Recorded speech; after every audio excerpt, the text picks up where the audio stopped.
Hi കൂട്ടുകാരെ, അടുത്ത വീഡിയോയായിട്ട് ഞാൻ വന്നിട്ടുണ്ട്. ഞാൻ കഴിഞ്ഞ പ്രാവശ്യത്തെ വീഡിയോ ഒത്തിരി ആൾക്കാർ എല്ലാവരും സപ്പോർട്ട് ചെയ്തിട്ടുണ്ട്. അതുപോലെ അടുത്ത വീഡിയോയും ഞാനിടുവാണ്. എല്ലാവരും സപ്പോർട്ട് ചെയ്യണം, ലൈക്ക് ചെയ്യണം, കമൻറ്റ് ചെയ്യണം. അപ്പം ഇത് എൻ്റെ ഒരു സ്വന്തം ചുരിദാറാണ്. ഇതിപ്പോൾ ഞാൻ തയ്ച്ച് നിങ്ങളെ ഒന്ന് കാണിച്ചിട്ട് ഇട്ട് കാണിക്കാം. അപ്പം കുറച്ചുകൂടെ അത് എന്താണെന്നുള്ളത് മനസ്സിലാക്കാൻ പറ്റില്ല. ഹായ് കൂട്ടുകാരെ, എൻ്റെ സ്വന്തം ചുരിദാറാണെന്ന് പറഞ്ഞല്ലോ. അത് അതിനകത്ത് ഡിസൈൻ വ്യത്യാസമുള്ളത് കൊണ്ട് ഒരേ രീതി വരുന്നത് കൊണ്ട് നമ്മളത് രണ്ടായിട്ട് കട്ട് ചെയ്യണം. കട്ട് ചെയ്തിട്ട് നമ്മൾ ഒരു 10-12 ഇഞ്ചോളം നമ്മൾ മാറ്റിയിട്ടിട്ട് നമ്മൾ അത് രണ്ടായിട്ട് മടക്കിയിട്ട് യോക്ക് പോർഷൻ എടുക്കാൻ പോവുകയാണേ. യോക്ക് പോർഷൻ നമുക്ക് ഒരു 16 ഇഞ്ചാണ് യോക്ക് പോർഷൻ വേണ്ടത്. അതുകൊണ്ട് നമ്മൾ ഒരു 16 ഇഞ്ചിട്ട് നമുക്കത് വെട്ടണം. പിന്നെ വണ്ണം എന്ന് പറയുന്നത് 40-ൻ്റെ കൂടെ 4 കൂടെ കൂട്ടിക്കഴിഞ്ഞപ്പോൾ 44, 44ൻ്റെ 4 എന്ന് പറയുന്നത് 11 ഇഞ്ച്. ആ 11 ഇഞ്ച് അടയാളപ്പെടുത്തിയിട്ട് 16 ഇഞ്ച് യോക്ക് പോർഷനും കൂടെ കൊടുക്കുക. ഷോൾഡർ 13.5 ഇഞ്ച്, പിന്നെ കൈക്കുഴി 19 ഇഞ്ച്. അതൊരു 7.5-കകത്ത് ഷേപ്പ് ചെയ്തപ്പോൾ 19 ഇഞ്ച് കിട്ടിയേ.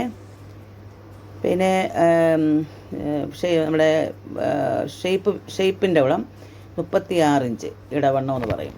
അതിന് 36-ൻ്റെ കൂടെ 4 കൂടെ കൂട്ടി അതിൻ്റെ 4-1 പറയുന്നത് 10 ഇഞ്ച്. പിന്നെ ഒരു ശകലം പ്രിൻസസ് കട്ട് മോഡൽ വെട്ടാൻ വേണ്ടിയിട്ട് ഒരു ശകലം ഫ്രണ്ട് വശം കൂട്ടിയിട്ടാണ് വെട്ടിയിരിക്കുന്നത്. പ്രിൻസസ് കട്ടെന്ന് പറയാൻ പറ്റില്ല, ചെറിയൊരു ടക്ക് കട്ട് ചെയ്തിട്ട് അടിക്കുവാണെങ്കിൽ വൃത്തിയായിട്ടിരിക്കുന്നത് കൊണ്ടൊരു ശകലം ഷേപ്പ് ചെയ്തിട്ട് എടുക്കുന്നുണ്ട്.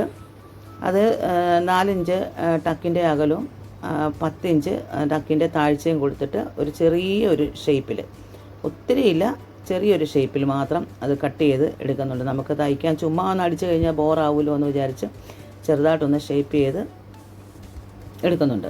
പിന്നെ പാവാട പീസിൻ്റെ ഇറക്കം ഇനി നമുക്ക് 30 ഇഞ്ച് കൂടെയാണ് കൂട്ടേണ്ടത്. 30, അതിനകത്തുനിന്ന് 2 ഇഞ്ച് തയ്യൽ തുമ്പ് കൂടെ കൂട്ടി നമ്മൾ 32 ഇഞ്ചിന് നമ്മളത് കട്ട് ചെയ്യുന്നുണ്ട്. ആദ്യം ഓർത്തു ഫ്ലീറ്റ് ഇട്ട് തയ്ക്കാമെന്ന്, പിന്നെ അത് വണ്ണം കൂടുതലായിരിക്കുമല്ലോ എന്നോർത്തിട്ട് രണ്ടാമത് ഞാനത് കട്ട് ചെയ്തിട്ട് അത് ഒരു ഉടുപ്പ് മോഡലിലേക്ക്, അതൊരു ചെറിയൊരു അമ്പർല മോഡൽ, സ്ലിറ്റ് ഫ്രണ്ടിൽ വരുന്ന മോഡൽ, ഫ്രണ്ടിലല്ല ഒരു സൈഡിലേക്ക് വരുന്നൊരു മോഡലിലാണ് പിന്നെ വിട്ടിരിക്കുന്നത്. എല്ലാവരും സപ്പോർട്ട് ചെയ്യണം, ലൈക്ക് ചെയ്യണം, ഷെയർ ചെയ്യണം, കമൻറ്റ് ചെയ്യണം. ഇത് ഇട്ടിട്ട് അടുത്ത വീഡിയോ ആയിട്ട് വരുന്നതായിരിക്കും.